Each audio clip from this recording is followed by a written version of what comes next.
हरे कृष्ण. तर पहा, आता होळी जवळ येते आणि होळी म्हटलं की आपल्या जीवनातील जो काही अंधकार आहे, जी काही नकारात्मकता आहे किंवा ज्या काही अडी-अडचणी आहेत, संकटं आहेत आणि ज्या चुकीच्या वाईट सवयी आहेत, त्या आयुष्यातल्या नकारात्मक शक्ती किंवा नकारात्मक गोष्टींचा नाश करण्यासाठी आणि आपल्याला चांगल्या गोष्टी प्राप्त व्हाव्यात त्यासाठी होळी आपण साजरा करत असतो. आपल्या जीवनातील संकट, दुःख, अंधकार सर्व काही होळीच्या आगीमध्ये नष्ट व्हाव्यात आणि भगवंताची आपल्यावर अखंड कृपा राहावी.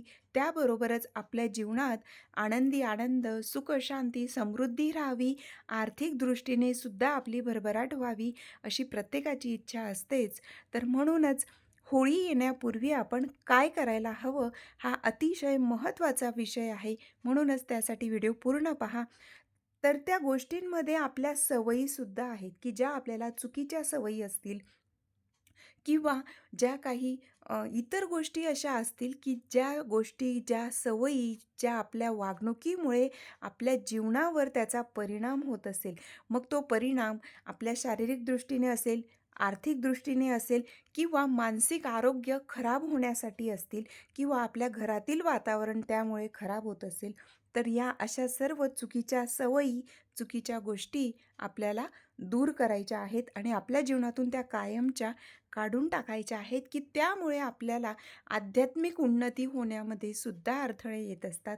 म्हणूनच लौकिक आणि परलौकिक आपलं कसं त्याच्यामध्ये म्हणजे आपल्याला हे चांगलं त्या साधून घ्यायचं आहे.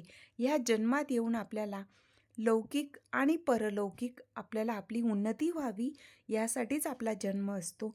म्हणूनच जे काही आपलं नित्यकर्म आहे किंवा ज्या कुठल्या आपल्याला ह्या जन्मात जे आपल्याला रोल दिलेला आहे, तो तर आपल्याला अगदी व्यवस्थितपणे आपलं कर्तव्य व्यवस्थित पार पाडायचीच आहेत. पण त्यासोबतच आपल्याला आपली स्वतःची उन्नती, मग ती उन्नती फक्त आर्थिक दृष्टीनेच नव्हे, तर आध्यात्मिक दृष्टीने सुद्धा आपल्या स्वतःची उन्नती व्हावी, यासाठी आपला जन्म असतो. आणि म्हणूनच ज्या काही चुकीच्या सवयी, वाईट गोष्टी, जे काही असेल, त्या वाईट गोष्टींचा त्याग करायचा आहे. म्हणूनच ही होळी साजरी केली जाते. तर हा झाला आपला स्वतःचा वैयक्तिक प्रश्न, की आपल्या स्वतःच्या उन्नतीसाठी आपण हे करणार आहोत. त्यानंतर महत्त्वाची गोष्ट, आपल्या घरातील ज्या काही चुकीच्या, तुटलेल्या, फुटलेल्या वस्तू आहेत, खराब झालेलं, जसं की आपल्या घरात बऱ्याच वेळेला घड्याळं असतात. तर ते खराब झालेली असतात. ते भिंतीवरचं घड्याळ असेल किंवा आपल्या हातात जे आपण वापरतो ती घड्याळ, एकच घड्याळ असतं असं कधीही होत नाही. आपल्या मुलांची लहान लहान मुलं असतील, त्यांची घड्याळ असतील किंवा अजून काही असतील, चार्जर असतील, खराब झालेले चार्जर असतील, हे सुद्धा आपल्याला आपल्या घरातून काढून टाकायचं आहे. जर घड्याळ बंद पडलेली असतील तर ते रिपेअर करा आणि रिपेअर होणार नसतील तर ते तुम्ही भंगारमध्ये देऊ शकतात किंवा ते फेकून द्या. अशा पद्धतीने घरात खराब झालेलं घड्याळ कधीही ठेवायचं नसतं. अगदी बंद पडलेलं घड्याळसुद्धा, समजा घड्याळमधला सेल संपलेले असतील, ते घड्याळातले सेल आपण ते सुद्धा लवकर टाकायचे असतात. अगदी 2-4 दिवस ते घड्याळ तसंच बंद असेल, असंही करायचं नसतं, कारण ती आपली वेळ दाखवत असते. आणि म्हणूनच आपली वेळ चांगली राहावी यासाठी आपली जी घड्याळ असतात ती मागेसुद्धा नसावी आणि बंदसुद्धा नसावी. जुने कपडे हे असतातच, की जे कपडे आपण जास्त वापरत नाही किंवा बरीच वर्ष वापरल्यानंतर ती तशीच असतात. तर असे कपडे आपले म्हणजे टाकून देण्याचा आपला जीव होत नाही. आपल्याला असं वाटतं, की नाही, पुन्हा कधीतरी मी ते घालेल, पुन्हा कधीतरी मी ते वापरेल. साडी असेल, ड्रेस असतील, जे काही असेल ते. तर लहान मुलांची कपडे असतील किंवा मोठ्यांची असतील, तर असे कपडेसुद्धा घरात फक्त ते साचून ठेवणे, जमा करून ठेवणे, असं चुकूनही करायचं नाही. ते कपडे जर तुम्ही कधीही वापरणार नसतील, तर मग ते कपडे तुम्ही, ज्यांना कोणाला खरंच गरज आहे त्याची आणि ते फाटलेले कपडे नसतील, की कोणीतरी ते वापरू शकतं, तर अशी कपडे त्या ज्यांना अगदी उघड्यावर राहणारे, की ज्यांना कपडेच नाही आहेत, अशा लोकांना जरूर द्या. हवं तर ते कपडे देण्यापूर्वी तुम्ही ते स्वच्छ मिठाच्या पाण्यामध्ये स्वच्छ धुवून घ्या, मग त्यांना द्या. मिठाच्या पाण्यातच का धुवावे असं मी का सांगितलं? कारण बऱ्याच वेळेला तुम्ही वाचलं असेल किंवा ऐकलं सुद्धा असेल आणि बरेच व्हिडिओसुद्धा आहेत तसे. तर जुने कपडे कोणालाही देऊ नये किंवा आपले स्वतःचे वापरलेले कपडे देऊ नये असं म्हटलं जातं. का का देऊ नये? कारण की त्याच्यावर एक आरोग्याच्या दृष्टीने तर ते योग्य नाहीच, पण आध्यात्मिक दृष्टीने किंवा ग्रहमान त्याच्याने खराब होतात. त्यानंतर की आजकाल लोकं जे काही ब्लॅक मॅजिक किंवा जादूटोणा वगैरे करणी असे प्रकारसुद्धा करतात. म्हणून ते आपले अगदी वापरलेले कपडे देऊ नये असं म्हटलं जातं.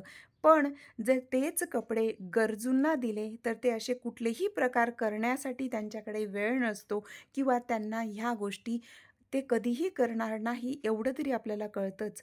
आणि अशा वेळेला त्यांना खरंच गरज असेल त्यांना द्या आणि ते देण्यापूर्वी जर तुम्ही ते मिठाच्या पाण्याने स्वच्छ धुवून दिले, तर आरोग्याच्या दृष्टीने त्यांच्यासाठी सुद्धा ते चांगलं राहणार आहे. त्याचबरोबर त्या मिठाच्या पाण्याने धुतलेल्या कपड्यांमुळे जी काही आपली एनर्जी असते त्या कपड्यांमध्ये, ती निघून जाते आणि त्या कपड्यांवर कोणीही काहीही करू शकत नाही. म्हणून मिठाच्या पाण्यात धुवून मग ते इतरांना द्या आणि ते कपडेसुद्धा ते लोकं वापरू शकतील असेच असावे. त्यानंतर तुटलेली चप्पल असतील, एकच चप्पलचा जोड प्रत्येकाकडे असतो असं नाही. आपल्याकडे सीझन वाईज आपण आता चप्पल, शूज घेत असतो. जे तुटलेले चप्पल असतील, ते सुद्धा आपण ते टाकून द्यायचे आहेत किंवा आपल्या घरातील जी भांडी असतात, बऱ्याच वेळेला जी स्टीलची भांडी असतात, त्यांना तडा गेलेला असतो किंवा चीर पडलेली असते, की जे आपल्याला कधीही लागत नाही. अशी भांडीसुद्धा टाकून द्यावी. त्यामुळे नकारात्मक शक्ती वाढत असते. त्यानंतर बंद पडलेले कुलूप असतील, की ज्यांची चावी असते तर कुलूप नसतं, कुलूप असलं तर चावी नसते. बऱ्याच वेळेला जे फुटलेले कप वगैरे असतील, अगदी चहाचे कप असतात, ते सुद्धा आपण सांभाळून ठेवतो. तर ज्या वस्तू अगदी कधीही आपण त्या वापरणार नाही, तर असे तुटलेले, फुटलेले भांडी घरात चुकूनही ठेवू नये. त्याचबरोबर आरसा देखील हा खूप जास्त नकारात्मकता वाढवत असतो. तर तुटलेला किंवा जो फुटलेला आरसा असतो, तो सुद्धा घरात ठेवू नये.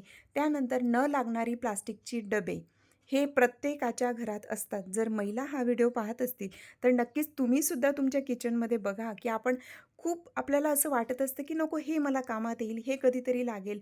ते बरोबर आहे. पण अगदी कधीही न लागणारी प्लास्टिकचे जे डबे असतील, जसं की पार्सल वगैरे आणल्यानंतर सुद्धा आपण बऱ्याचदा पार्सल मागवलं, तर ते डबे असतात आपल्याकडे. ते सुद्धा ठीक आहे, एक 2-4 डबे ठेवले, की कधीतरी गरज पडेल म्हणून. पण आपण त्याचीसुद्धा अगदी पिशवी भरून ते डब्बेसुद्धा जमा करत असतो. असे डब्बेसुद्धा एक्स्ट्राचं जे काही असेल, तर ते डबेसुद्धा काढून टाकावे. त्यानंतर की जे पेपर वगैरे वर्तमान पेपर येत असेल घरात किंवा मुलांची वह्या पुस्तकं असतील, की जे आता त्यांना लागणार नसतील, ते पुस्तकं असतील, तर ते ज्यांना कोणाला गरज असेल त्यांना द्यावी. आणि जे वह्या, पेपर वगैरे जे काही रद्दीचं सामान असेल, तो सुद्धा आपल्या घरातून काढून टाकावा. जे फ्रीज असेल, फ्रीजमध्ये सुद्धा अगदी एक्सपायरी गेलेल्या जे काही मसाल्याचे पदार्थ असतील किंवा चटण्या असतील, ते पॅकेट्स असतील, तर त्यांची सुद्धा एक्सपायरी गेलेली असेल, ते सुद्धा टाकून द्यावं. ज्यूसच्या बॉटल असतील, सॉस असेल, त्यानंतर एक्सपायरी गेलेल्या ज्या मेडिसिन असतात, त्यासुद्धा आपल्या घरात चुकूनही ठेवू नये. कारण एक्सपायरी गेल्यामुळे त्या आपण वापरणार नाही. म्हणून ज्या अगदी लागणाऱ्या असतील, त्या एका साईडला व्यवस्थित काढावं. ज्या लागणाऱ्या वस्तू नसतील किंवा ज्या मेडिसिन असतील, त्या टाकून द्यावं. नळ असतात, त्याच्यातून पाणी टपकत असतं, तर ते लिकेज असेल किंवा जे काही पंखे असतील, त्यांचा खूप करकर आवाज येत असेल, दरवाजे असतील, त्यांना व्यवस्थित ऑइलिंग करावं. पंखे असतील, बंद पडले असतील किंवा काही असेल, तर सर्व इलेक्ट्रॉनिक ज्या वस्तू असतात, त्यासुद्धा खराब झाल्या असतील, तर रिपेअर करून घ्या. जे काही त्यांच्यात प्रॉब्लेम असतील, तो सॉल्व्ह करा आणि अगदीच खराब झालेलं असेल, तर ते तुम्ही देऊन टाका. देऊन टाका म्हणजे ते तुम्ही भंगारमध्ये द्या किंवा जे काही तुम्हाला करता येईल त्याची योग्य पद्धतीने विल्हेवाट लावा. त्यानंतर जे काही आपण घरामध्ये लिक्विड आणत असतो, मग ते टाईल्ससाठी असेल, टॉयलेट बाथरूमसाठी असेल, हँडवॉशचं असेल किंवा जे काही असेल, तर ते बऱ्याच वेळेला ते संपल्यानंतर आपण ते बॉटल्स असतील, डब्बे असतील, तर ते सर्व काही आपण जमा करून ठेवतो. बरोबर आहे. पण ते जरी जमा केलेलं असेल, पण ते अगदी खूप वर्ष साचवून ठेवू नये. ते योग्य दिवशी व्यवस्थित सर्व काढायचं आणि ते भंगारवाल्याला द्यायचं, की जेणेकरून आपल्या घरातही स्वच्छता राहील आणि त्याचे 2-4 पैसे जे काही तुम्हाला मिळेल, ते सुद्धा तुम्हाला कामात येईल. म्हणजेच आणि ह्या अशा पद्धतीने जर आपण घरातली काळजी घेतली, तर जे तुटलेल्या अगदी साध्या पद्धतीने सांगते, की जे काही खराब वस्तू आहेत, की ज्या कधीही लागणार नाहीत, तुटलेल्या, फुटलेल्या, बंद पडलेल्या वस्तू घरात ठेवू नये. त्यामुळे काय होतं, की जे काही आपले ग्रहमान असतात, तर ते खराब होत असतात. बऱ्याच वेळेला म्हणजे बघा प्रत्येकाच्या कुंडलीत काही ना काही ग्रहमानांची स्थिती असते. ते ग्रहमान आपल्या पूर्वसंचित पापकर्मानुसार, आपल्या प्रारब्धानुसार त्या ग्रहांची स्थिती असते. ते अगदी बरोबर आहे. पण आत्ता आपण आपलं जे क्रियमान कर्म आहे, ते आपण खराब करायचं नाही, पहिली गोष्ट. दुसरी गोष्ट, की अशा चुकीच्या सवयी किंवा चुकीच्या गोष्टी किंवा आपल्या घरातील ज्या नकारात्मकता वाढवणाऱ्या गोष्टी आहेत, अशा गोष्टी आपण जर आपल्या जीवनातून दूर केल्या, तर त्यामुळे ग्रहमानसुद्धा चांगले राहतात किंवा जे काही ग्रह तुमचे कुंडलीत खराब असतील, तर त्यांचं खूप जास्त खराब फळ तुम्हाला मिळत नाही. जसं की राहू, केतू आणि शनी. तर ह्या ग्रहांचं ज्या पद्धतीने आपल्याला ते फळ देत असतात, वाईटच असतात असं नाही, पण बऱ्याच प्रमाणात त्यांचे फळं आपल्याला माहीत आहे कसे असतात. पण आपण जर अजून अशा पद्धतीने घरातील वस्तूंची व्यवस्थितपणे त्या ठेवल्या नाही, घर स्वच्छ नाही ठेवलं, टॉयलेट बाथरूम असतील ती स्वच्छ ठेवली नाहीत किंवा आपलं जे मेन डोअर असेल, मुख्य दरवाजा असेल, तिथे जाळं जळमटं असेल किंवा जे काही घाण स्वच्छता नसेल, तर अशामुळे आपली जी ग्रहमानांची स्थिती असते, तर ती अजून जास्त खराब फळ आपल्याला देत असते. म्हणजे आपण त्यांना ॲक्टिव्ह करत असतो. म्हणूनच राहू, केतू, शनी जर आपण ह्या ज्या गोष्टी मी अगोदर सांगितल्या, अशा पद्धतीने तुटलेल्या फुटलेल्या वस्तू, घड्याळ बंद पडलेली आपल्या घरात जर असतील, तर आपण त्यामुळे राहू ॲक्टिव्ह करत असतो. म्हणूनच आपली ग्रहमान जे काही आधीचं असेल ते ठीक आहे, पण आता आपण स्वतःहून आपल्या चुकीच्या कर्मामुळे ते खराब व्हायला नको. म्हणूनच आपण ह्या गोष्टींची काळजी घ्यायची आहे. पहिली गोष्ट, की आपल्या ग्रहमान चांगले राहतात, जर आपण हे सर्व काही व्यवस्थित ठेवलं असेल तर. दुसरी गोष्ट, आपल्या घरात स्वच्छता असेल तर आपलं मन प्रसन्न राहतं, आरोग्य चांगलं राहतं, घरात कॉकरोच वगैरे जे काही असेल ते होत नाही आणि स्वच्छतेच्या दृष्टीने आणि आपल्या ग्रहांच्या दृष्टीने सुद्धा हे योग्य आहे. त्यानंतर महत्त्वाचं, की आपल्या घरात देवघर जे असतं ते सुद्धा अगदी स्वच्छ आणि साफ ठेवणं तेवढंच महत्त्वाचं आहे. जेवढे देवांची तुम्ही नित्यनेमाने पूजा करत असतील तेवढीच देव देव्हाऱ्यात ठेवावी. त्यानंतर जे इतर वेळेला आपण फोटो किंवा काय असतं, जसं की दत्त जयंती असेल, त्यावेळेला आपल्याकडे दत्त महाराजांचा फोटो असेल मोठा किंवा स्वामींचा फोटो असेल, देव्हाऱ्यात तर आहेच, असतंच आपल्याकडे. पण जे अजून फोटो एक्स्ट्राचे असतील, जसे की आपण लक्ष्मीपूजनच्या वेळेला पूजा करतो, जे इतर फोटो असतील, ग्रंथ असतील, ते सुद्धा व्यवस्थित ठेवावे.